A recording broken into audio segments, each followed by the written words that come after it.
introduce our first speaker. To introduce her, I invite Jasmine Agarwal ji. Jasmine Agarwal ji, over to you. हाँ, मेरी आवाज सुनाई दे रही है? हाँ जी, हाँ जी, हाँ बिल्कुल दे रही है। तो good evening all. Actually first of all ये मेरे लिए बहुत बड़े ऑनर की बात है कि मुझे ये अपॉर्चुनिटी मिला कि मैं आज के गेस्ट को इंट्रोड्यूस करूं। Today we have a speaker of the evening, Suman Agarwal ji, जो एक सेलिब्रिटी न्यूट्रिशनिस्ट एंड डाइटिशियन है। उन्होंने अपना ये सेल्फ केयर करके जो अपना स्टार्ट किया था, उन्होंने 2001 में ये बहुत स्मॉल छोटे से जगह पे एक सिंगल एम्प्लॉय के साथ स्टार्ट किया था। एंड वो करते करते आज उनका 3 ब्रांचेस हैं all over Mumbai and even in Calcutta में भी उनका कुछ ब्रांचेस उन्होंने चालू किया है। She has been recognised as the best nutritionist at the Vogue beauty award in 2015, best nutritionist by Aparajita in 2018 and best bridal image makeup by wedding Sutra in 2018। तो ये सब हम सुन के हमें लगता है कि उन्होंने अपने लाइफ में काफी कुछ अचीव किया है, और ये हमारा सौभाग्य है कि वो आज हमारे बीच में आएंगी और हमें हेल्थ पे, डाइट पे एंड योगा पे कुछ टिप्स देंगी। she has contributed a lot to the society and it's our privilege to have her today with us. So I welcome Smita ma'am and I'll request her to take over the session. Thank you. Thank you Jasmine ji and thank you all the committee members and मेरा भी सौभाग्य है कि मैं इस platform पे कुछ बोल पा रही हूँ। ये मेरा ही क्लैन है, अग्रवाल परिवार सारा, तो जो मैं कर सकूं आप लोगों के लिए वो कम है। तो मेरी जो जर्नी शुरू हुई थी, इसलिए शुरू हुई थी कि मैं एक फॉर्मूला खोजना चाहती थी जिससे कि हमको सर्दी खांसी भी ना हो। क्या ऐसा कुछ फॉर्मूला होता है कि सर्दी खांसी भी ना हो? Diabetes, blood pressure, cholesterol, Covid, cancer, ये सब तो बहुत दूर की बात है। तो एक ये जो एक बर्निंग डिजायर जिसको कहते हैं, ये था, इसके लिए मैंने मेरा न्यूट्रिशन का कोर्स किया। और मैं एक बहुत बचपन से ही बहुत बीमार रहने वाली थी। हर 3 महीने पे मुझे सर्दी खांसी होता था और मुझे एंटीबायोटिक्स लेना पड़ता था। तो मुझे ऐसा लगा कि मैं कुछ तो ऐसा होगा, मैं गलत कर रही हूँ और खाने पीने में, जो कि मैं ठीक कर सकती हूँ और अपने आप को स्वस्थ हमेशा रख सकती हूँ। तो ये मेरी जर्नी शुरू हुई जब मैं 30-31 साल की थी और अब आज का दिन है। पहले हर 3 महीने पे मुझे सर्दी खांसी होती थी, जिसको सब बोलते हैं हाँ सीजनल है, तो हो गई। और अब वो 3 साल तक मुझे कुछ नहीं होता, तो सर्दी खांसी भी नहीं होती। तो ये एक फॉर्मूला है, एक लिविंग स्टाइल है, एक डाइट नहीं है कि ये खाने से, एक कोई पर्टिकुलर प्रोडक्ट नहीं है कि ये हम खाने से बस हमको एलेक्सर मिल गया और हम एकदम विटामिन सी ले ले, चाहे जिंक ले रहे हैं, इन सब से नहीं होता। ये एक लाइफस्टाइल होता है, एक डाइट होता है। तो वी कॉल जैसे सेल्फ केयर, हमारी जो कंपनी है, धीरे धीरे मैंने ये डिवाइस किया। So from one small cabin which is I started my career. मेरे हस्बैंड भी बिजनेसमैन है, तो हमारे तो परिवार में कोई डॉक्टर था ही नहीं, बट मेरा एक पैशन था कि मैं खुद भी स्वस्थ रहूं और सबको भी स्वस्थ रखूं और 100 साल तक जीऊं। तो 100 साल तक के जीने के लिए हमको बहुत अभी से मेहनत करनी पड़ती है, ऐसा मेरा मानना था। तो मैंने ये मेरा सफर शुरू किया। तो उसमें जो जरूरी चीजें हैं जो कि हमको हर बीमारी से दूर रख सकती है, मैं आपके साथ शेयर करूंगी आज के प्लेटफॉर्म पे। मेरे हिसाब से हमारे 4 मेन पिलर्स होते हैं। जैसे गाड़ी के 4 पहिए होते हैं, कोई भी मकान के 4 पिलर्स होते हैं, इसी तरह से लाइफस्टाइल के 4 पिलर्स होते हैं जो कि हमको हर बीमारी से दूर रखते हैं। एक तो सबसे जरूरी है हमारा पोषण, डाइट जिसको कहते हैं। डाइट का मतलब ये नहीं है कि वेट लॉस करें तो डाइट होना चाहिए, डाइट का मतलब होता है पोषण, न्यूट्रिशन। उसके बाद दूसरा है, एक्चुअली सबसे जरूरी है नींद, उसके बाद आती है डाइट, उसके बाद आता है एक्सरसाइज। तो ये जो 3 हैं ये बहुत ज्यादा ही मेन पिलर हैं। एंड फोर्थ है मेंटल हेल्थ। हम अपने आप को, हम अपने सेल्फ को कैसे हम पॉजिटिव रखें, और वो भी एक बहुत जरूरी है। तो ये है हमारी 4 मेन पिलर्स। बट इसमें जो आज मैं ज्यादा बात करूंगी आपसे डाइट के बारे में, तो अब हम आते हैं डाइट के ऊपर। ये तो हमको सबको पता है कि अच्छा डाइट, अच्छा नींद होनी चाहिए, एक्सरसाइज होना चाहिए और हमको हमारा मेंटल हेल्थ अच्छा रहना चाहिए, हम अच्छे रहेंगे। बट इसमें अब डाइट में ऐसा क्या गुण है, क्या सीक्रेट है जिसको हम फॉलो करेंगे तो हम हमेशा स्वस्थ रह सकते हैं? तो मैंने ये देखा कि इसको मैं कहती हूँ 5 गोल्डन रूल्स या सेल्फ केयर फॉरेक्स डाइट। इसका मतलब ये है कि हमको चार चार मील्स खाने चाहिए, चार चार बार दिन में अनाज खाना चाहिए, विच इज सुबह का नाश्ता, दोपहर का लंच, शाम का नाश्ता और रात का डिनर। मैंने कोई बड़ी बात नहीं की, हम सालों से यही कर रहे हैं बट हम भूल जाते हैं ये इंटरमिटेंट फास्टिंग और पता नहीं क्या क्या आ जाता है आजकल। बहुत सारे फैट डाइट चलते हैं। तो ये मैं मानती हूँ कि हमारे 4 मील्स होने चाहिए दिन भर में। अब ये चारों मील्स कितनी दूरी पर होने चाहिए? वो है 4 घंटे की दूरी पर। तो अगर आपने नाश्ता 9 बजे किया तो लंच 1 बजे करें, शाम का नाश्ता 5 बजे के पहले करें, रात का खाना 9 बजे के पहले करें। इससे काफी फायदे होते हैं। एक तो बिंज अटैक नहीं होता, मतलब एक साथ ज्यादा खाने का। कि आप आपने अगर 5 घंटा, आप खुद भी ऑब्जर्व कर सकते हैं अपने ऊपर कि अगर आपने वो जो डिफरेंस है बिटवीन ब्रेकफास्ट एंड लंच, उसको आपने आपने अगर नाश्ता 8 बजे किया, लंच आप 1 बजे कर रहे हैं, तो आपको बहुत ज्यादा भूख लगती है और आप जो भी है डबल भी खा सकते हैं। जो आपकी जो भूख है उससे आप ज्यादा खा सकते हो, आपका कंट्रोल बांध छूट जाता है, ये होता है। इसके साथ साथ में हमारी एनर्जी लेवल्स कम हो जाती है, हम चिड़चिड़े हो जाते हैं, हम सब पे गुस्सा करने लगते हैं। बट इसके अलावा हमारी इम्यूनिटी कम हो जाती है। आवाज बंद हुआ। हमारी इम्यूनिटी कम हो जाती है। इम्यूनिटी का कम होने का मतलब क्या हुआ कि अगर हम लोगों ने 5-6 घंटे तक कुछ नहीं खाया तो हवा में जो भी बीमारी है हो सकता है वो हम उसके कांटेक्ट में आ जाए। तो एक वो भी मेन चीज है।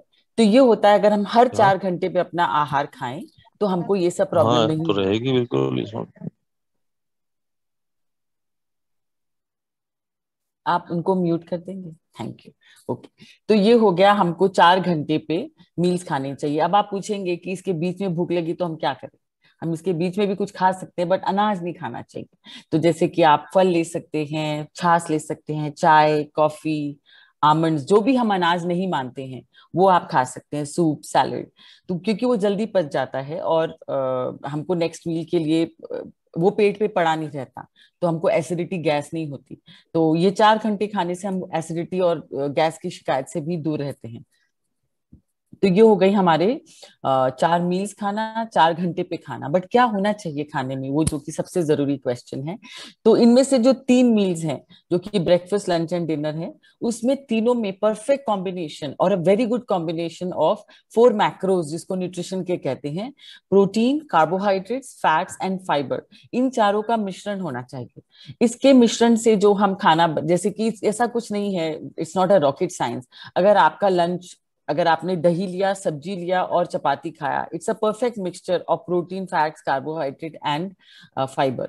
सब्जी से आपको फाइबर मिलता है, दही में जो मौजूदा फैट है वो फैट मिलता है, सब्जी को जो हम छौंकते हैं उससे हमको ऑयल मिलता है, रोटी से हमको कार्बोहाइड्रेट मिलता है। So this is a very good combination. दाल की जगह, दही की जगह आप दाल ले सकते हैं, नॉन वेजिटेरियन आप तो चिकन या फिश भी ले सकते हैं। सो this is a good combination. तो इस तरह से ब्रेकफास्ट, लंच एंड डिनर, ये तीनों हमारे परफेक्ट कॉम्बिनेशन होने चाहिए टू मेंटेन एन एनर्जी, जिससे कि शुगर स्पाइक्स नहीं होती है हमारी बॉडी में, स्पेशली फॉर डायबिटिक्स। सो अगर डायबिटिक्स अगर हाई कार्ब मील खाते हैं तो उनकी शुगर हो जाती है बहुत ज्यादा, और जिससे कि वो, और बाद में एक साथ इंसुलिन ज्यादा प्रोड्यूस होता है और शुगर गिर जाती है तो उनको भूख ज्यादा लगती है। तो परफेक्ट कॉम्बिनेशन से ये प्रॉब्लम नहीं होती। और फैट्स भी बहुत ज्यादा जरूरी है। अगर आप उबला हुआ खाना खाएं या सैलेड या सूप लें तो उसमें फैट की मात्रा कम होती है, तो आपको भूख भी जल्दी लगती है और उसमें कुछ न्यूट्रिशन भी ज्यादा नहीं है। इसीलिए कॉम्बिनेशन बहुत जरूरी है। तो ये हो गया हमारा ब्रेकफास्ट, लंच एंड डिनर में क्या कॉम्बिनेशन होना चाहिए। तो नेक्स्ट क्वेश्चन आता है कि हम कितना खाना खाएं, how much shall we eat. तो इसके लिए मेरा आंसर है कि एक, वी बिलीव दैट, जो हमारे को बचपन से सिखाया गया है कि हमें वी शुड ईट, पेट भर के खाओ। हमें हमारी माँ ने, हमारे दादी ने, दादा ने, सबने यही सिखाया, पेट भर के खाओ बेटा, पेट भर के खाओ। इस यही जो चीज है कि हमको मोटापा भी देती है और हमको काफी बीमारियों के लिए के तरफ बढ़ाती है, जैसे कि diabetes, blood pressure, cholesterol, knee pain, back pain, वो मोटापे की वजह से आ जाते हैं। तो ये जो मैं आपको जो थ्योरी बता रही हूँ, ये एक it is coming from an island called Okinawa, which is in Japan. So this Japanese island called Okinawa had maximum number of centenarians living there, जो कि शतक पार करते हैं। तो इसलिए मैंने एक किताब भी पढ़ी थी कि मुझे 100 साल तक जीना था। तो उस जो शतक पार करते हैं वो वहाँ काफी ज्यादा नंबर में वहाँ पाए जाते हैं। तो अमेरिका और बाकी के सारे वर्ल्ड ने वहाँ पे रिसर्च किया जाके कि वहाँ पे कुछ एलिक्सिर या ऐसा कुछ चमत्कारी खाना होगा या वहाँ के पानी में कुछ अमृत होगा, जिससे कि वो लोग इतने सालों तक जिंदा रहते हैं और साथ में बहुत एक्टिव भी रहते हैं, ब्रेन से एंड बॉडी से। तो ऐसा क्या है जो वो करते हैं, या वहां पे क्या चीज है खाने में, वहां की हवा में क्या चीज है? तो उन्होंने देखा कि ऐसा कुछ नहीं है वहां की हवा में, खाने में, पीने में। It's all about besides other factors जो कि मैंने आपको बताए। इसके अलावा उनका एक बहुत मेजर फैक्टर है, दे से हारा हाचीबू। इट्स अ फ्रेज विच रफली translates to eat till your 80 parts full. That means हमको हमारी भूख से 20% कम खाना खाना चाहिए। इससे बहुत फायदे होते हैं। एक तो हमको एसिडिटी नहीं होती, एक हमारा मोटापा नहीं बढ़ता, एक हमारा स्टमक साइज नहीं बढ़ता जिससे कि हमको अगली बार ज्यादा खाने की जरूरत पड़ती है। दूसरा, हमारे ऑक्सीडेशन लेवल्स कम हो जाते हैं बॉडी में। आपको पता है सब बीमारी की जड़ होती है high number of oxidation. That's why हमको एंटीऑक्सीडेंट्स लेने पड़ते हैं अपने आप को कैंसर या बाकी की बीमारियों से बचाने के लिए। सो this is what the oxidation does. तो अगर हम कम खाते हैं, ऑक्सीडेशन कम होता है, बीमारियों से बचते हैं, मोटापे से बचते हैं, एनर्जी रहती है और हमारे माइंड से भी हम तंदुरुस्त रहते हैं। सो this is the very important factor. अगर आप और कुछ भी ना लेके जाएं, अगर आप यही थ्योरी आज अगर आप मान ले कि हमको फॉलो करना है, हमको हमारी भूख से 20 से 25% कम खाना है, तो आपने आपका जो बैटल ऑफ बल्ज जीत लिया। बस ये याद रखिए। तो ये हो गए हमारे 4-4x जिसको कहते हैं। इसके अलावा I tell you one more thing I believe in which is nutraceutical treatment. अब आपने कोविड के टाइम पे देखा होगा कि न्यूट्रास्यूटिकल, इतना विटामिन सी खाओ, जिंक लो, विटामिन डी, बहुत ज्यादा इसका प्रचलन हो गया था, करक्यूमिन लो। तो मैं इसको बहुत सिंपल रूप में बताती हूँ। हम ये नहीं कि बहुत ज्यादा दवाइयां ठोक देते हैं, बिकॉज हम चाहते हैं, ये सब मार्केटिंग गिमिक है। आप हर एक विटामिन खाते हो, उसके पीछे कम से कम 3-4 कंपनी पैसा बनाती हैं। तो हम किस ढंग से विटामिन ले जिससे कि हम इस ट्रैप में नहीं फंस जाएं, ये बहुत जरूरी चीज है, ध्यान रखना। अपने आप को विटामिन जंकयार्ड मत बनाइए। अपने आप को विटामिन से जो भी नहीं है, इसने ये बोला तो ये ले लिया, उस डॉक्टर ने ये बोला तो ये ले लिया, ऐसा मत करिए। सबसे जरूरी होता है एक मल्टीविटामिन, क्योंकि इसमें बी कॉम्प्लेक्सेस होना जरूरी होता है। Y B complexes? बिकॉज हमारे को सब्जियां, फल सब कुछ आता है, वो जनरली क्या होता है कि बिकॉज हम सिटी लाइफ में रहते हैं, बॉम्बे, कैलकाटा, दिल्ली, तो उनकी फ्रेशनेस कम होती है। उसमें विटामिन बी जो कि वाटर सोल्यूबल विटामिन होता है, उसकी मात्रा कम होते जाती है, और हमारी मॉडर्न कुकिंग स्टाइल से भी। तो हमको ये बहुत जरूरी है। Second, vitamin C. अगर आपको एसिडिटी की शिकायत नहीं है तो आप सेलिन ले सकते हो। अगर एसिडिटी की शिकायत है तो you can buy non ascorbic acid vitamin C. Third one, which we really prefer that everyone should take, is not zinc but omega. Omega has been proven to reduce the acceleration of memory loss and brain strength for people who take it from a young age.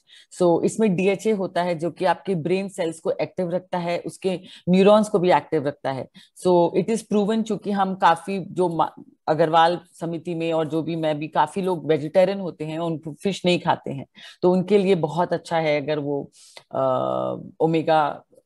अगर omega 3 ले पाए रोज के रोज। तो and vegetarian can take the vegetarian omega which is made from flaxseed. That's also not bad because that also has DHA।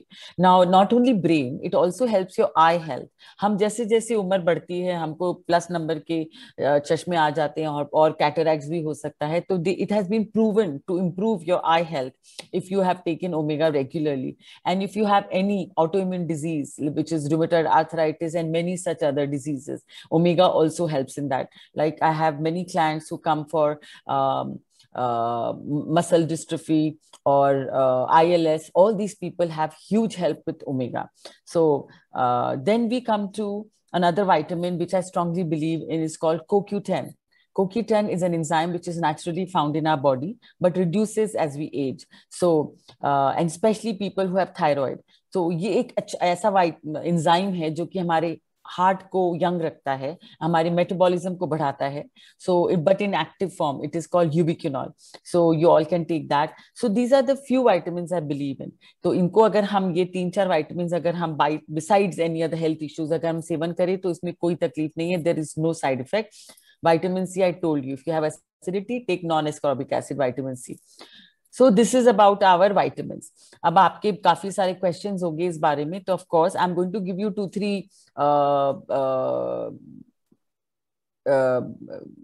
email IDs where you can put your question. जो बाकी के questions मैं यहाँ पे भी solve कर सकती हूँ. तो there is one number you can always call, which is our landline number 022-6131-2222, or email me suman@selfcareindia.com. आपके जो भी क्वेश्चन है मैं आंसर करूंगी. और आप बाकी का आप हमारे हम लोग हेल्थ के बारे में काफी कुछ अच्छा लिखते हैं हमारे self care insta and Facebook handle पे, self care by Suman. You can check that out. So अगर आप ये कॉम्बिनेशन से और जो नींद है, एक्सरसाइज है, खाना है, ये सब आप अच्छे से फॉलो करें. बट एक बहुत जरूरी चीज ध्यान रखते हुए, beside all this, is avoid the obvious. What is avoid the obvious is, मैंने इस टॉपिक को छुआ ही नहीं बट अब छूती हूँ, which is avoid the obvious is avoid eating excessive amount or regularly desserts or मिठाई, ice cream, chocolates, fried and aerated drinks and पापड़. ये मैंने देखी जो 6 जो चीजें हैं, पदार्थ हैं, ये हमारे बॉडी के लिए बहुत प्रॉब्लम क्रिएट करते हैं. और मैंने काफी लोगों को इन सब को छोड़ने के बाद में उनकी डायबिटीज की, I mean, ऐसा नहीं है कि कंप्लीटली छोड़ना है. There is an occasion, of course you can have desserts, of course हम चॉकलेट्स भी खाते हैं, बट हमको ओकेजन पे खाना चाहिए, जो कि हमारे शास्त्रों ने, हमारे परंपरा ने हमको सिखाया है कि जब कुछ बच्चा होता है तो हम रसगुल्ला खाते हैं, सगाई होती है तो मिठाई खाते हैं, शादी वाले दिन भी हम मिठाई खाते हैं. तो ये चीज ध्यान रखना जरूरी है. Unless there is an occasion, don't have this. मिठाई दिवाली पे खाइए, रक्षाबंधन पे खाइए, भाई दूज पे खाइए, रोज मत खाइए. So this is what I wanted to tell you. अगर आप ये सब फॉलो कर पाएंगे तो हर बीमारी से दूर रह पाएंगे. हम सेल्फ केयर ने not only we have made people lose of course kilos and kilos of weight, we have been successfully been able to reverse diabetes for many by making them give such a simple diet theory along with very interesting food options. Of course I have written 2-3 books. उसमें जो हम लोग ने इस theory को बहुत अच्छे से बताया है, it's called Anjang, you can check it out. तो काफी लोगों का, हम लोगों ने कोलेस्ट्रॉल की दवाइयां बंद हो गई, ब्लड प्रेशर की दवाइयां बंद हो गई, डायबिटीज बहुत लोगों का रिवर्स हो गया, इंसुलिन बंद हो गया, 70-80 यूनिट्स इंसुलिन बंद हो गया, नॉर्मल रेंज पे रहते हैं, 30-40-50 किलो वजन भी बच्चों लोगों का कम हो गया, और जिन्होंने काफी सालों से बढ़ाया नहीं.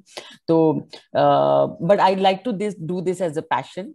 And this is a very like burning desire in me to make people healthier and put them on the healthier path. That is why I have reached where I have reached. Thank you so much. Now I'm open to question answers.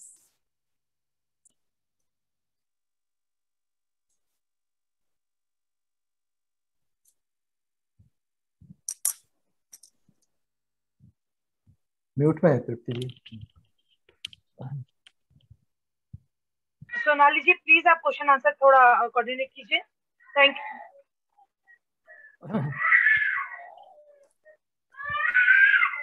सम्मी जी को, तृप्ति जी सम्मी जी का introduce करके start करवा दीजिए please. मैं just एक question sorry एक question Suman ji से just पूछना था. You told about sugar. I would just I am curious whether gur is better than sugar. गुड़ में थोड़े विटामिन ज्यादा होते हैं अखिल जी. अच्छा. इसमें आयरन भी होता है एंड थोड़े मिनरल्स होते हैं, मैग्नीशियम, मैंगनीज वगैरह. तो इट इज बेटर. एंड जो चीनी बनता है वो एसिड से बनता है, उसको एसिड से क्लीन किया जाता है, which is very unhealthy. So if you have a choice you should take gur than sugar. But आजकल का गुड़ भी जो बाजार में मिलता है वो एसिड से क्लीन किया हुआ मिलता है, तो you have to find the right source. Okay, thanks. And another thing is fruits. which is the right time to have fruits? Morning, evening? Yeah, except it's a very good question, because everyone is really confused when to have fruits, and which I have made many videos. That's why if you click Myths by Suman Agarwal, you'll find out where I have busted this myth. अगर आपने fruit कोई भी time पे आप खा सकते हैं except early morning, क्योंकि आप बताइए हमारी परंपरा में, हमारे आहार में कहीं पे भी ये नहीं लिखा कि आप सुबह उठ के फल खाओ, क्योंकि वो हमारे बॉडी में बहुत सारी बैक्टीरियाज को, जो कि जरूरी है हमारे स्टमक में, जो गट बैक्टीरिया, जो गट का फ्लोरा एंड फौना है, उसको वॉश आउट कर देता है। उसकी वजह से हमारी पाचन शक्ति बहुत कमजोर हो जाती है। तो सुबह एम्प्टी स्टमक फ्रूट नहीं खाना चाहिए। इसका रीजन ये भी है कि जब हम फ्रूट खाते हैं, क्योंकि फ्रूट बहुत जल्दी से पच जाता है, तो वो हमारे पूरे इंटेस्टाइन एंड लार्ज इंटेस्टाइन से बहुत जल्दी, जैसे कि आप बहुत जल्दी पास आउट होता है। इसी वजह से वो सब बैक्टीरिया को अपने साथ लेके जाता है और हमारे एब्जॉर्प्शन एंड पाचन शक्ति दोनों को कमजोर बनाता है। तो आप नाश्ते के साथ खाएं, lunch and breakfast and lunch के बीच में खाएं, लंच के साथ ले, लंच के बाद में ले, कभी भी ले, बस एम्प्टी स्टमक मत ले। And last thing is about the milk and milk products. They say vegan, it's not good. So veganism has been really on rise in today's world. Yesterday only I was talking to someone. So you must realize कि veganism में एक product missing है। वो product क्या है? क्योंकि कोई भी वीगन को वो प्रोडक्ट किसी भी चीज से नहीं मिल सकता एक्सेप्ट एनिमल प्रोटीन। सो वो होता है कोलेस्ट्रॉल। कोलेस्ट्रॉल एक बहुत जरूरी चीज है हमारे बॉडी की माइंड को फंक्शन के लिए। आपको पता है हमारे मारवाड़ी में इतना घी क्यों खिलाते हैं प्रेगनेंसी में और लैक्टेशन में? आपको पता है उसका रीजन क्या है? नहीं। इसका रीजन एक ही है कि दूध में कोलेस्ट्रॉल होता है और घी में कोलेस्ट्रॉल होता है, और बेबी का जो ब्रेन है वो कोलेस्ट्रॉल पर ही बिल्ड होता है। तो इसकी कमी की वजह से बेबी का ब्रेन वीक हो सकता है। इसकी वजह से वीगन को कोलेस्ट्रॉल नहीं मिलता और उनको बाकी के मेनी हेल्थ इश्यूज की हो सकती हैं। दूसरा, विटामिन डी हमारी बॉडी में केवल कोलेस्ट्रॉल के मीडियम से बनता है जब हम अपने आप को सन रे से एक्सपोज करते हैं। तो अगर कोलेस्ट्रॉल आप निकाल देते हैं आपका, अगर आप अपने ये सब चीजें आपने निकाल दिया अपने डाइट में से, दूध निकाल दिया, दही निकाल दिया, घी निकाल दिया, सो आपका कोलेस्ट्रॉल नीचे जाएगा, आपका ब्लड प्रेशर ठीक होगा, बट बाकी की बहुत लॉन्ग टर्म में बहुत बीमारियां शुरू हो सकती हैं। So short term benefit and long term pain होता है इसकी वजह से। So milk, if you are a vegetarian, it's a very important thing to have. If you are lactose intolerant, you can have dahi और paneer, but never remove milk from your diet if you are vegetarian. We do it for people who are non vegetarian. उसके लिए हम उनको अंडा दे देते हैं, क्योंकि योग में कोलेस्ट्रॉल होता है, चिकन में कोलेस्ट्रॉल होता है, then it is okay. Archana ji, आपका question. Suman ji, great session, thank you so much. इतना शॉर्ट एंड स्विफ्ट था ये, thank you so much. Most welcome Archana ji. मेरा एक ही क्वेश्चन है आपसे कि आजकल लोग ऑर्गेनिक शुगर भी यूज करते हैं, तो which one is better, organic sugar और jaggery? I would prefer jaggery, organic jaggery, but you need to get your सॉस correct. Okay, thank you so much. Santoshi ji please. Suman ji, मेरी एक क्वेश्चन है। हाँ बोलिए जी। जी, मुझे थायराइड है, मैं टैबलेट खाती हूँ 112 पॉइंट है। मुझे वॉक बेटर है या योगा बेटर है? योगा करती हूँ तो मेरा बीपी लो हो जाता है, और वॉक करती हूँ तो थक जाती हूँ मैं 1 घंटा तक। तो मैं क्या करने से मुझे बेटर रहेगा? थायराइड के लिए सबसे जरूरी है कि सबसे पहले तो मैंने जैसे आहार बताया, आप ऐसे करेंगे तो आपका थकान जो वॉक करने से होता है वो दूर हो जाता है। आपकी उम्र क्या है संतोषी? मेरा 46। या इस उम्र में आपको योगा और वॉक दोनों की जरूरत है। एक चीज से काम नहीं चलेगा। After the age of 40 we start losing muscle, because जैसे कि आप जब बच्चा होता है वो जैसे कि 1 साल से 2 साल का होता है, 2 साल से 3 साल का होता है, जिस तरह से हम उसका ग्रोथ देखते हैं, इसी तरह से हमारा डी ग्रोथ होता है आफ्टर द एज ऑफ 40-45। जब हम we start losing muscle, we start losing gastric enzymes and we start losing hydrochloric acid and bones and mental acumen, all these we start losing. So the way to hold back and make sure we don't age faster is do the both. We need a combination. It's like a triangle. हमको इसमें cardio चाहिए, हमको stretching चाहिए और हमको toning चाहिए। हमको तीनों चीज चाहिए। अगर आप योगा करते हो तो उससे आपको टोनिंग एंड स्ट्रेचिंग मिलता है, वॉकिंग से आपको कार्डियो मिलता है। तो that is a good combination. You should do both, but not in a day. You can do 3 days of yoga and 4 days of walk. Thank you. निष्ठा जी, only one thing कि अगर मेरा ट्रिग्लिसराइड high हो 180 आसपास, तो what special can I do to reduce triglyceride?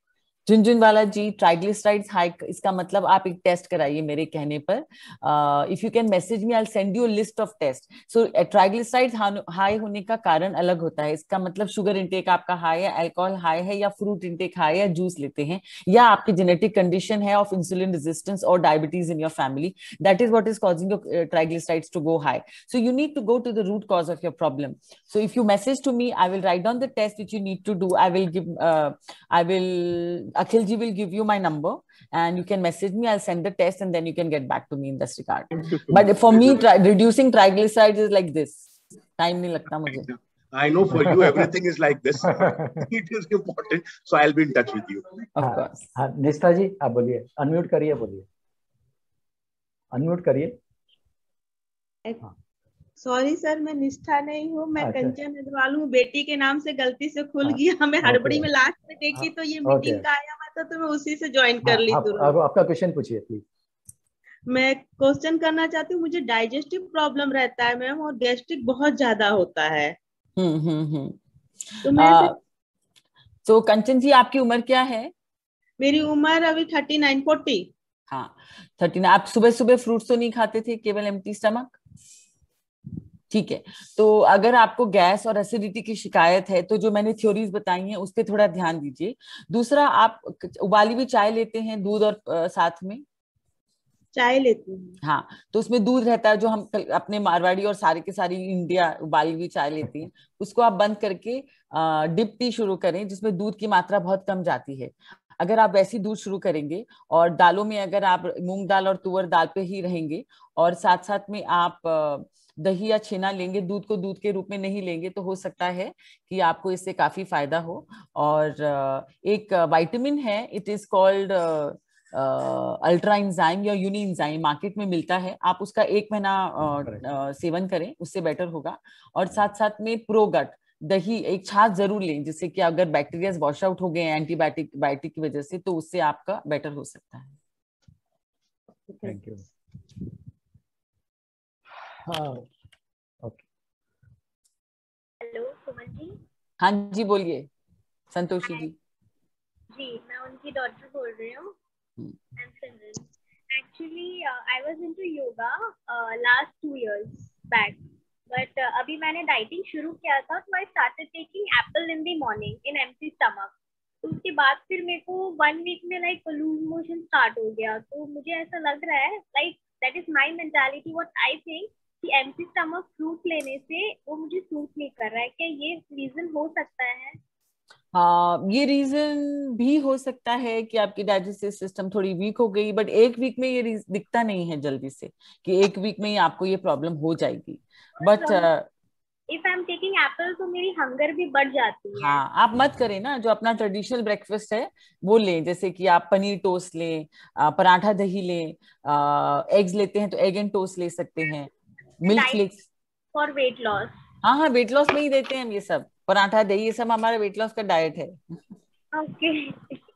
So weight loss का मतलब ये नहीं होता कि हमको फल और जूस और सैलेड या सूप पे रहना होता है. अगर मैं आपको बोलूं, जिसका हम लोगों ने इंसुलिन बंद कराया था, उसका डाइट क्या था? उसने 25 किलो वजन कम किया और उसका इंसुलिन बंद हुआ और उसकी दवाइयां बंद हुई. उसका डाइट था, सुबह वो रोज छेना पनीर की भुर्जी खाता था और साथ में 2 पराठे खाता था. लंच में वो चिकन खाता था, चपाती एंड सब्जी. डिनर में वो खाता था दाल रोटी एंड सब्जी. और शाम के स्नैक्स में वो I think he to have 1 or 2 toast. इतना खा के उसने इंसुलिन बंद किया है और उसने 25 किलो वजन कम किया है. और एक्सरसाइज भी ऐसा नहीं कि 3-3 घंटा किया, बस 1 से 1.25 घंटा. नो, मैंने भी मतलब वही स्टार्ट किया था कि मैं मॉर्निंग में योगा करती थी 1 आवर एंड इवनिंग में 1 आवर एक्सरसाइज. तो नहीं, कोई बात नहीं, आप ठीक कर रहे हो. अगर आपका फिर भी वजन नहीं जा रहा, you can of course get in touch with us. मेरा नंबर अखिल जी, आप अखिल जी को मैसेज कर सकते हैं, या ईमेल जो मैंने बताया है suman@selfcareindia.com, आप मुझे ईमेल कर सकते हैं. तो मैं उसके बाद इमीडिएटली ईमेल पे रिप्लाई करूंगी and I put you. We have a team of 10 nutritionist, 2 doctors, 1 psychoanalyst and 3 endocrinologists who are on our panel. We have a very good team and at least 3 trainers who on Zoom teach our clients from all over the world. So don't worry, we have a very solid team. Okay. Thank you so much. Welcome. Thank you. I think we are running out of time. Tripti ji. Yes. Tripti ji.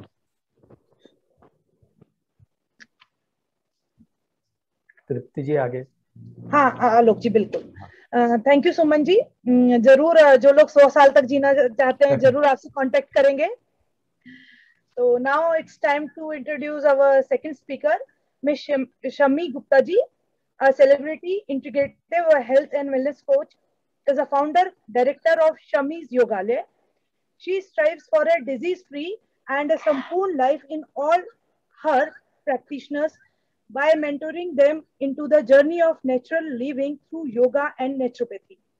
She is a professional blogger and her articles on yoga can be seen on different social media platforms, newspaper and magazines. She has more than 13,000 followers getting benefited by ancient practice of yoga. अगर उनकी qualification की बात हम करते हैं तो शमी जी is MA in Yoga Shastra, Diploma in Yoga, Advanced Diploma in Yoga, 500 hours Yoga Alliances Teacher Training Certificate, National Yoga Referee with Yoga Federation of India. She is also MBA in Finance and MBA in Finance and MBA in HR from University of Akron, USA. Shami ji आपका बहुत बहुत स्वागत है। Thank you Tripti ji, thanks for the introduction. नमस्ते, thank you Bansal ji मुझे इस platform पे लाने के लिए। उम्मीद है कि आज हम जो कुछ भी करने जा रहे कुछ टेक अवे होगा आपके लिए। तो मैं जो भी करती हूँ योग के थ्रू और नेचुरोपैथी के थ्रू करती हूँ। यानी कि जैसे सुमन जी ने अभी कहा कि सिर्फ एक चीज से सब कुछ नहीं हो सकता है। जैसे हमें अपने खान पान को देखना है, हमें अपने एक्टिविटीज को देखना है, हमें अपने स्लीप पैटर्न को देखना है। ये हर एक चीज को ठीक से अगर कंबाइन करें तभी एक अच्छा हेल्थ हो सकता है। तो मैं योग के थ्रू इसको काम करती हूँ कि योग में जैसे हम लोग को सिखाया जाता है, जो मैंने पढ़ाई की है कि आप किस तरह का खाना खाएंगे, किस तरह से एक्सरसाइज करें और कैसे कंबाइन करें कि आप अपने बॉडी को स्ट्रेंथ कर सकती हैं, फ्लेक्सिबल कर सकती हैं और उसको आप उसमें एंड्योरेंस ला सकती हैं। साथ ही साथ आपको किस तरह से ब्रीदिंग करें या क्या करें कि आपकी नींद बहुत अच्छी है। क्योंकि इवेंचुअली योगा और आयुर्वेदा वो 3 पिलर्स पे बेस है। वो है आहार, विहार, निद्रा। तो अगर हम आहार की बात करें तो आपका खान पान हो जाता है, विहार की बात करें तो पूरा लाइफस्टाइल मैनेजमेंट, यानी कि एक्सरसाइज वगैरह किस तरह से करें और किस तरह का करें, आपके एज के अनुसार आपको क्या चाहिए वो क्या करें। और जो तीसरा है वो है निद्रा। अभी वैसे तो तीनों बहुत इंपॉर्टेंट है, लेकिन आज की दुनिया में निद्रा सबसे इम्पोर्टेंट इसलिए है क्योंकि अगर हम सो भी जाएं 5-6 घंटे तो भी हमारी जो निद्रा होती है वो बहुत डीप नहीं होती है।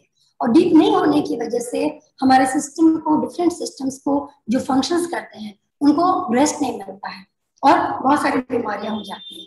तो हमारे आज के सेशन में मैं आपको 2-3 चीज दिखाने वाली हूँ। एक तो ये कि अगर सामने होता तो एक इंटरेक्शन हो सकता था। अगर मैं पूछूं कि आप कितने घंटे बैठे होते हैं अपने चेयर पे, पहले तो आप कुछ नहीं बैठते होंगे, मोस्ट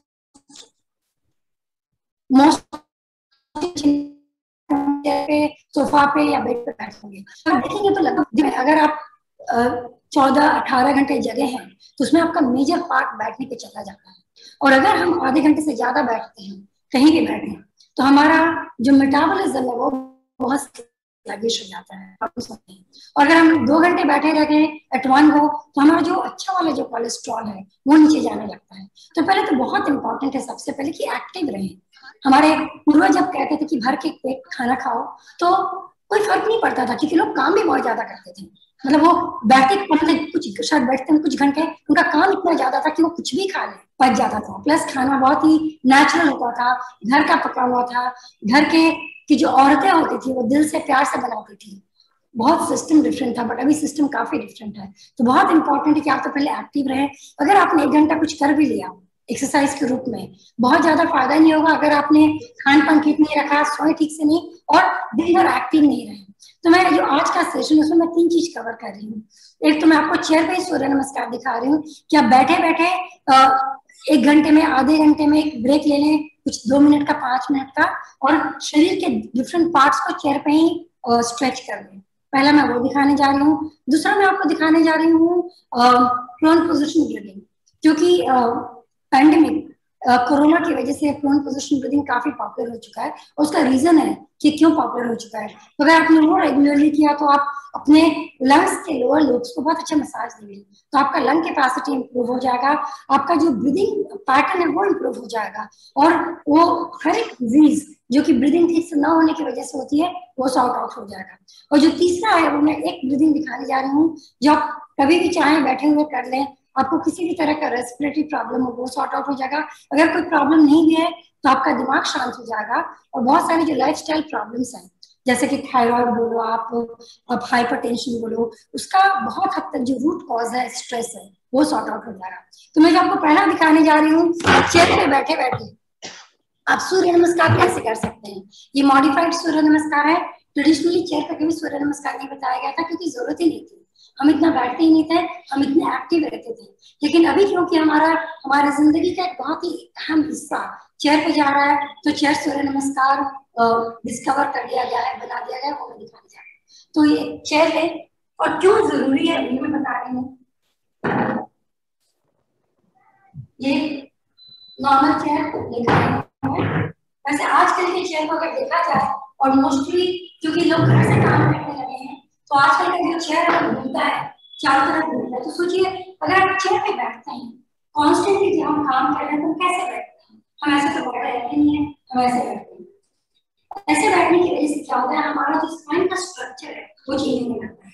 पहले उसकी चेंज होने की वजह से हमारे कमर का दर्द बढ़ जाता है, शोल्डर्स टाइट हो जाते हैं, फ्रोजन शोल्डर हो जाते हैं। बट उसका जो द मोस्ट हार्मफुल इफेक्ट होता है, हमारा जो चेस्ट है वो कंप्रेस हो जाता है सामने की तरफ, और हमारा जो ब्रीदिंग पैटर्न है वो कॉम्प्रोमाइज हो जाता है, शैलो हो जाता है।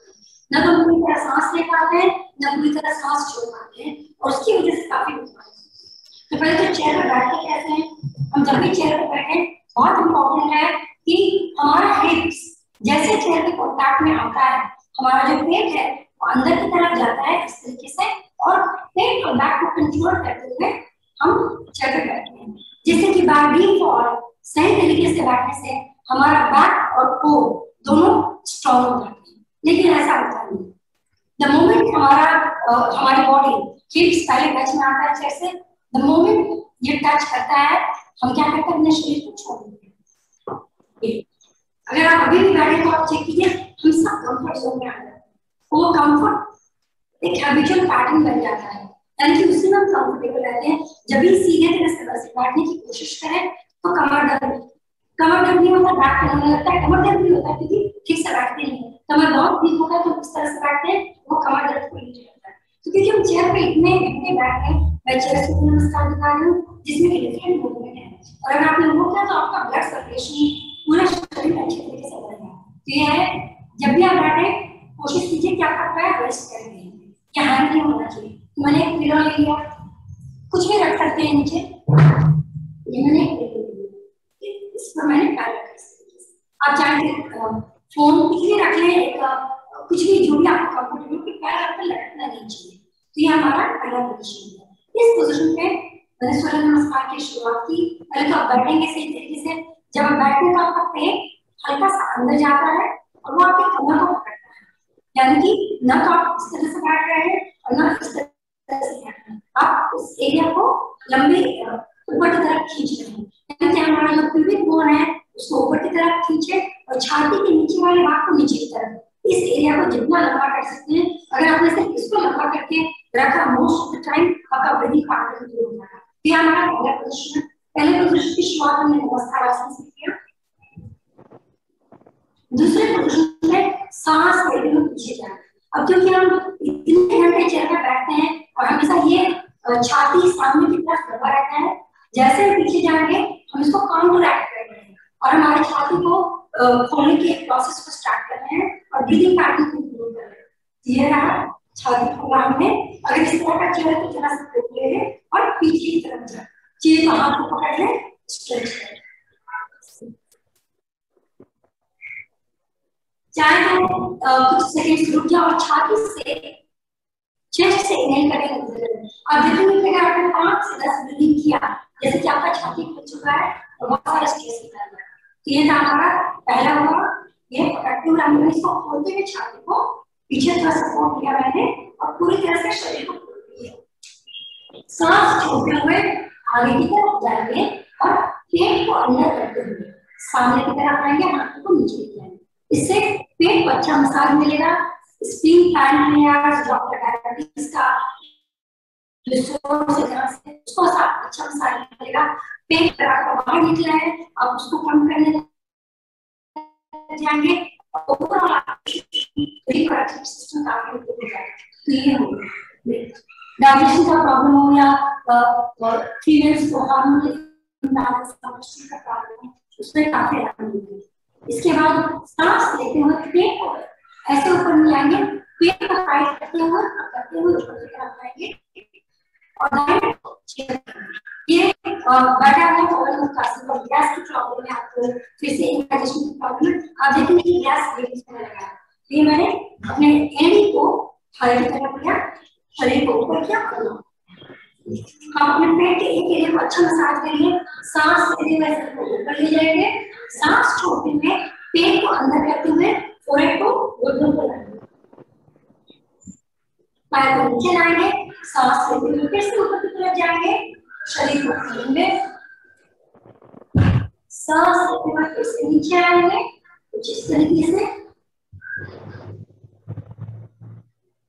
सांस लेते हुए फिर से ऊपर आएंगे, एड़ी को हमारे ही गैनिकुले की तरफ लाके शरीर को स्ट्रेच करेंगे, स्पाइन को नीचे रखेंगे और हाथों को फोल्ड करेंगे। ऐसे नॉर्मली फोल्ड मत कीजिए। जब आप फोल्ड कर रहे हैं तो आप अपने टोने को पकड़िए।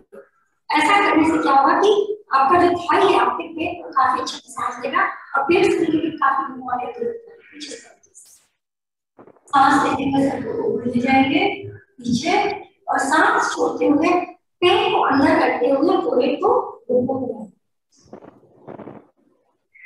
पैर को से नीचे लाएंगे, सांस लेते हुए ऊपर जाएंगे पीछे। अगर आपके शोल्डर में किसी तरह का टाइटनेस है, आपको सर्वाइकल स्पॉन्डिलोसिस का प्रॉब्लम है, टाइट शोल्डर है, क्लोजर शोल्डर है, उसमें भी काफी लाभदायक होगा। पीछे की तरफ है तरीके से सांस छोड़ते हुए पेट को पकड़ते हुए कमर को पकड़ते हुए सामने की तरफ आएंगे, नीचे की तरफ और सांस लेते हुए ऊपर की तरफ। जब नीचे जाएंगे तो हमारे रक्त का बहाव सर की तरफ इंक्रीज हो जाता है। तो कितने सारे जो प्रॉब्लम्स है आजकल ब्लड फ्लो हेड की तरफ नहीं की वजह से होता है, उसमें काफी इम्प्रूव हो जाएगा। साथ ही साथ आपके फंक्शन काफी इम्प्रूव हो जाएगा, आपके हेयर का टेक्सचर चेंज हो जाएगा, फेशियल मसाज हो जाएगा, काफी सारे बेनिफिट्स जो कि ब्लड जनरली सर की तरफ ना फ्लो होता है वो सब हो जाएगा। तो ये था हमारा 6 सूर्य नमस्कार जो आप एक घंटे में अगर आपने ब्रेक ले लिया, मैं तो स्लो दिखा रही हूँ, अगर आपने फटाफट कर लिया तो उससे बहुत फर्क हो जाता है। हमारा दूसरा सीरीज है, इसमें मैं आपको दिखाना चाहती हूँ कि प्रोन पोजीशन ब्रीथिंग क्या है और आज के लिए इतना पॉपुलर कैसे हो गया है। और क्योंकि मुझे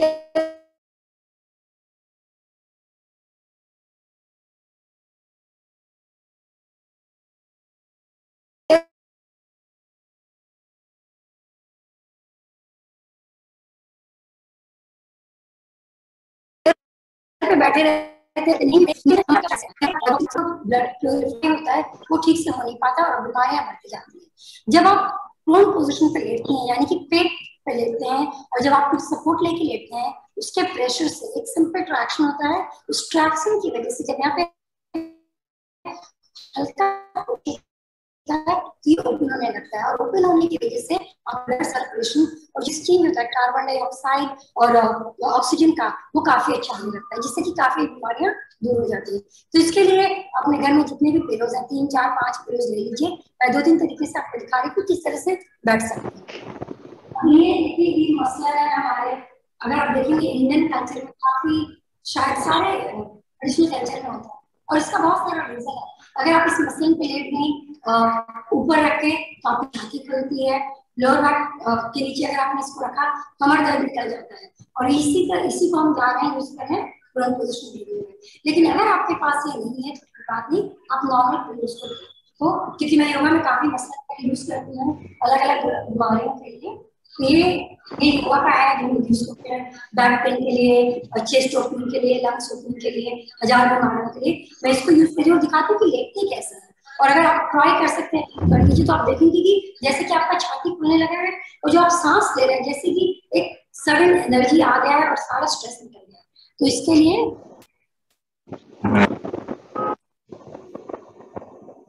ये पहला पोजीशन है, ये मैंने यहाँ पे लगाया छाती बोन्स को छाती के ऊपर वाले भाग पे प्लेस करेंगे। तो इस एरिया को बेसिकली छाती के आसपास के भाग को रिब्स को पूरी तरह से खोलने की कोशिश कर रहे हैं। ये हमारा पहला पोजीशन, इस तरह से लेके जेंटली छाती के ऊपर वाले भाग को ध्यान रखें। पैरों को आगे रखेंगे, फिर नीचे लाएंगे। इससे अगर आपके कमर में दर्द है तो भी काफी आराम करेगा। अब मैं गहरी सांस लूंगी और देखेंगे कि गहरी सांस लेने और छोड़ने के दौरान ये एरिया माइज कर रहा है। तो बेसिकली इसी वजह से हमारे चेस्ट एरिया को अच्छा मसाज मिल रहा है और काफी टॉक्सिन्स रिलीज हो रहे हैं।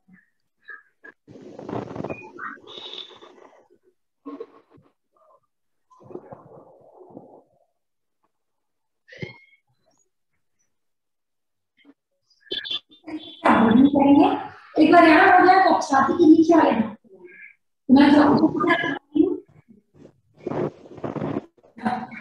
मैंने छाती के नीचे वाले भाग को प्लेस किया और फिर से इस तरीके से लिया। अगर आप कमर दर्द होना जा रहा है, आप कॉन्स्टेंटली अपने लोअर लोब्स पे लंग्स पे काम कर रहे हैं जिससे कि आपका रेस्पिरेटरी सिस्टम और सर्कुलेटरी सिस्टम का फंक्शन भी इंप्रूव हो रहा है। तो गहरी सांस लें,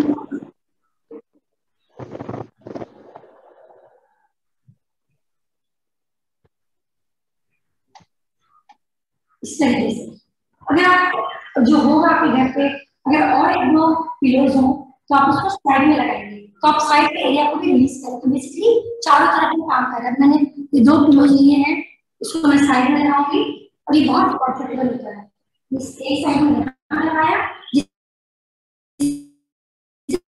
छाती में आप नीचे आ गए और साइड वाले भाग को अच्छे से इस तरीके से और इसको बीच में लाएंगे।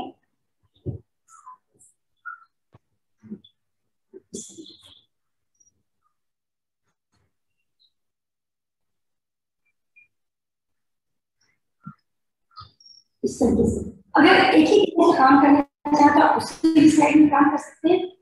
अगर ये एक पिलर है आपका, आप साइड में इस तरह से लेंगे तो आप बेसिकली अपने रिब्स को चारों तरफ से खोल रहे हैं और सांस गहरी सांस ले रखें।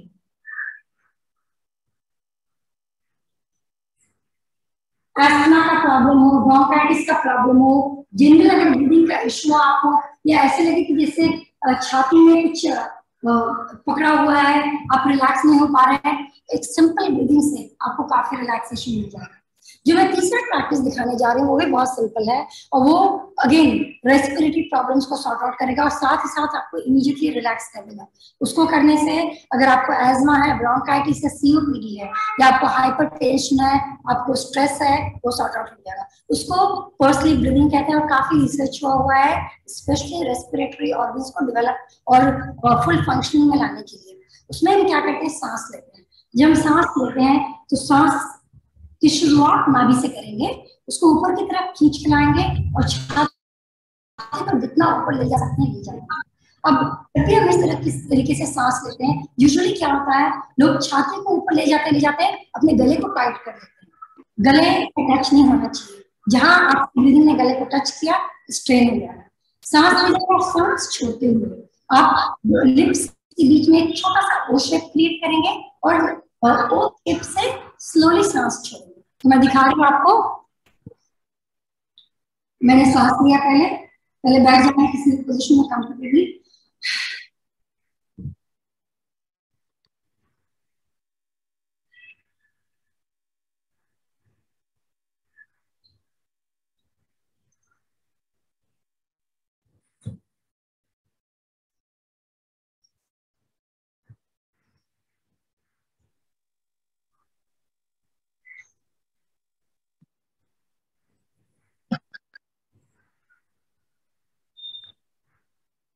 इसमें इंपॉर्टेंट है कि आप ध्यान रखें, आप मुंह को फुलाकर वहां से सांस न छोड़ें, आप पेट को अंदर करते हुए सांस को छोड़ रहे हैं, उससे आपका बहुत सारा प्रॉब्लम पेट रिलेटेड वो सॉर्ट आउट हो जाएगा।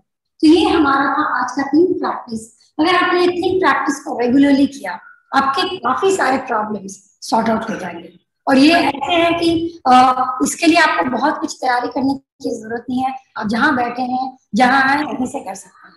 तो ये था हमारा आज का शॉर्ट सेशन। आप चाहे तो मेरे वीडियोस को चेक कर सकते हैं, शम्मी जोगाला यूट्यूब पे है, इंस्टाग्राम पे है, फेसबुक पे है, बहुत सारे ऐसे छोटे छोटे वीडियोस हैं जिसको डिफरेंट प्रॉब्लम से रिलेटेड वीडियोस हैं जिसको आप चेक कर सकते हैं। और अगर आप ट्राई करें तो बहुत सारे प्रॉब्लम्स को सॉर्ट आउट किया जा सकता है। अगर आपके क्वेश्चन है तो प्लीज गो अहेड।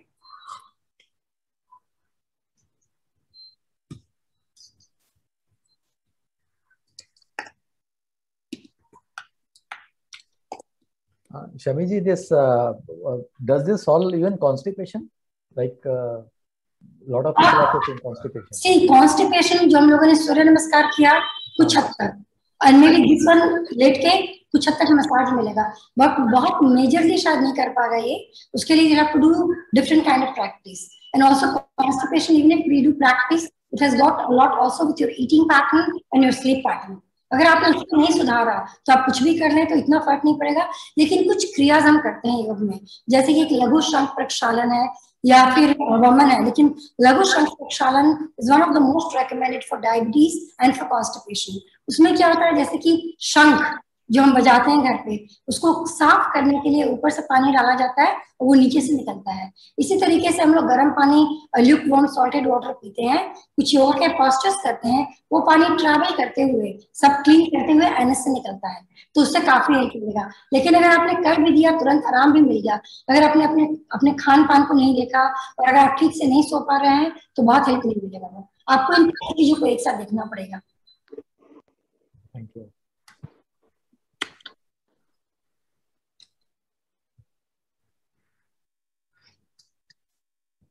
गैस की प्रॉब्लम दूर करने के लिए सबसे अच्छा योगा में क्या एक्सरसाइज रहेगा समय? एक तो पवन मुक्त आसन है, उसका नाम ही है पवन मुक्त, यानी कि पवन को मुक्त करता है। उसके अलावा वो हर एक योगा जो आप पेट पे लेट के करें और जो पेट को दबाए वो हेल्प करता है। उसके अलावा अगर आप कुछ भी ऐसा पोस्चर करें जिसमें आपके पैर एक दूसरे से दूर जा रहे हैं, तो जब आपके पैर एक दूसरे से दूर जाते हैं तो एनस का जो एरिया है वो स्ट्रेच होता है और काफी गैस निकलने लगता है। तो ये 2-3 चीजें अगर आप करें तो उससे बहुत फर्क पड़ेगा।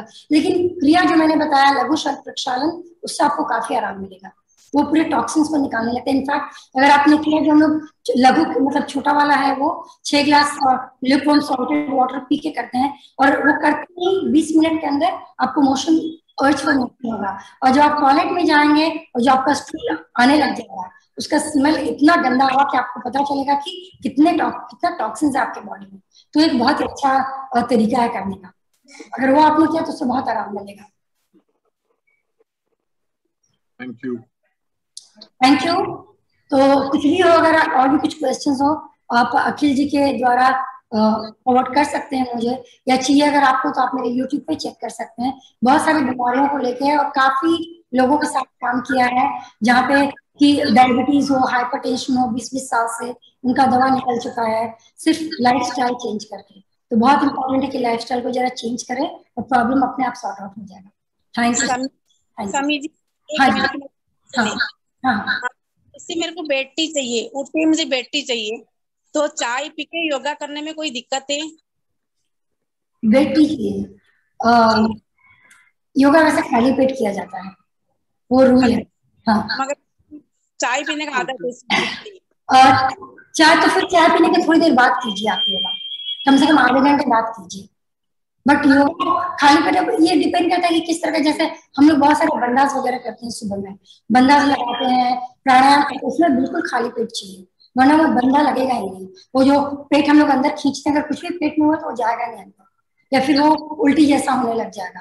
तो मतलब अगर आपने 15-20 मिनट पहले चाय ले भी लिया, शायद इतना डिपेंड करता है किस तरह का योगा करती है, इतना इफेक्ट नहीं तो तुरंत करते जाएंगे। और अगर आप कपालभाति भी कर रही है तो आप कंफर्टेबल नहीं रहेंगे, क्या आप कुछ कर रही है जिसमें आपका सर नीचे जा रहा है तो आप कंफर्टेबल नहीं रहेंगे।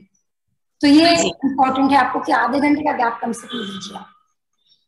मेरा बॉडी में हेल्थ खाली मेरा पेट है, वैसे बॉडी ठीक है, मेरा पेट की वजह से और मेरा हाइट कम है एक्चुअली, इसलिए मेरा मोटापा लग रहा है। मुझे पेट कम करने के लिए ऐसा कोई योगा बताइए। देखिए हाइट तो मेरी बहुत कम है, लेकिन मैं पतली हूँ इसलिए पता नहीं चल रहा है। देखिए सिर्फ पेट को अकेले कम नहीं किया जा सकता है, आपको पूरे शरीर पे काम करना पड़ेगा, आपको स्ट्रेंथ बिल्डिंग करना पड़ेगा, आपको एंड्योरेंस करना पड़ेगा और आपको फ्लेक्सिबिलिटी, तीनों आवश्यक है। तो आप सूर्य नमस्कार अगर करें, अगर आपको जॉइंट का प्रॉब्लम नहीं है और सही तरीके से शुरुआत करें, स्लोली स्टार्ट करें, तो आपका वैसे ही वजन कम हो जाएगा। जो लास्ट फेज का होता है वो उसके लिए बहुत ही टारगेटेड कोर एक्सरसाइजेस करते हैं, लेकिन उसके लिए आपके कमर का भी स्ट्रांग होना बहुत जरूरी है। अगर वो नहीं स्ट्रांग है तो आपको बैक पेन हो जाएगा। तो अभी शुरुआत करते समय इम्पोर्टेंट है कि पूरे शरीर पे काम करें और आपका वजन थोड़ा कम आने लगे, बॉडी पे कंट्रोल होने लग जाए, फिर आप बहुत टारगेटेड प्रैक्टिस अपने कोर पे करें।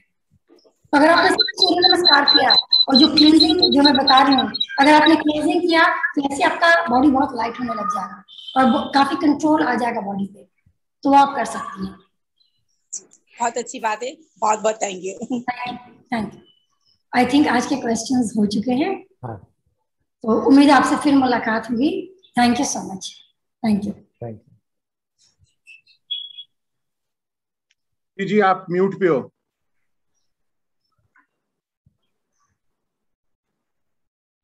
शमी जी आपका बहुत बहुत धन्यवाद जो आपने साधारण लाइफस्टाइल चेंजिंग एक्सरसाइज और सुझाव हमें दिए। आई थिंक अगर किसी का और क्वेश्चन आंसर या कोई क्वेरी नहीं है तो हम आगे बढ़े। हाँ जी बिल्कुल। To share vote of thanks to our speakers of the day, I shall invite अंतर्राष्ट्रीय अग्रवाल सम्मेलन महाराष्ट्र Mr. विकास झुंझुनवाला जी। धन्यवाद Tripti ji, thank you very much everyone. आज जो अंतर्राष्ट्रीय अग्रवाल सम्मेलन महाराष्ट्र एंड गोवा की तरफ से ये पहला वर्कशॉप ऑर्गेनाइज किया गया, योगा, मेडिटेशन एंड फूड, ये हमारी लाइफ के लिए सबसे ज्यादा जरूरी है और इसके ऊपर बातें हुई जो सबके लिए बहुत बहुत फायदेमंद होगा। सो thank you very much for that. सबसे पहले मेरा जो वोट ऑफ थैंक्स है वो हमारे both the speakers Suman ji and Sami ji के लिए। सुमन जी, आपने जो बातों को इतनी सरल ढंग से सबको समझाया है और सबकी जितनी क्वेरीज थी, क्योंकि क्वेरीज तो इसमें एंडलेस होती हैं, बट आपने बहुत सारी क्वेरीज को लोगों को एक्सप्लेन किया और बताया है। सो तहे दिल से आपका शुक्रिया, thank you so much Suman ji. And we will hope कि आप आती रहेंगी। अभी तो एक छोटे स्तर पे चालू किया गया है, ये अंतर्राष्ट्रीय अग्रवाल सम्मेलन का एक बहुत बड़ा स्वरूप होने वाला आने वाले समय में।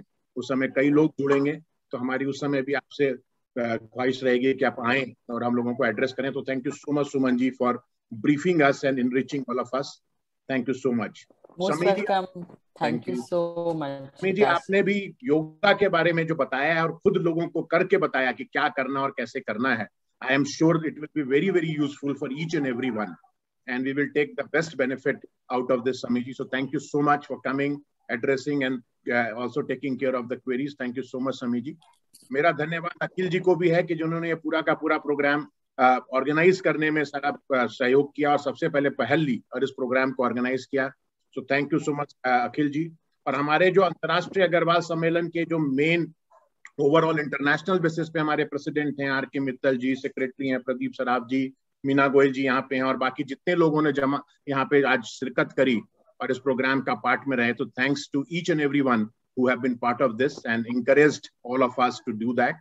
एंड सबसे बड़ी बात, आज के जो सूत्रधार हैं तृप्ति जी, आलोक जी और जिन्होंने इंट्रोड्यूस किया, उन लोगों ने सब ने अपने एफर्ट्स करे इस बारे में, तो my sincere thanks to all of them also. And at last but not the least, जो आज के लोगों ने ज्वाइन किया इस प्रोग्राम को, सबसे बड़ा थैंक्स तो उनको है कि उनके कारण ये प्रोग्राम हो पाया। And though the number was not so large today, but I'm sure even these small numbers and small gathering must be benefited a lot, and they will definitely join and encourage each and everyone whenever future we have such program. So thanks to each and everyone. Thank you so much. Namaskar. Dhanyawad. Thank you so much. Thank you everyone. Thank you. Very nice. Thank you so much. Thank you. Thank you so much. Thank you. All Maharashtra team. Very nice work. Thank you, Simiji. Thank you. Thank you, Minaji. Thank you. Thank you. Love you. Love you all.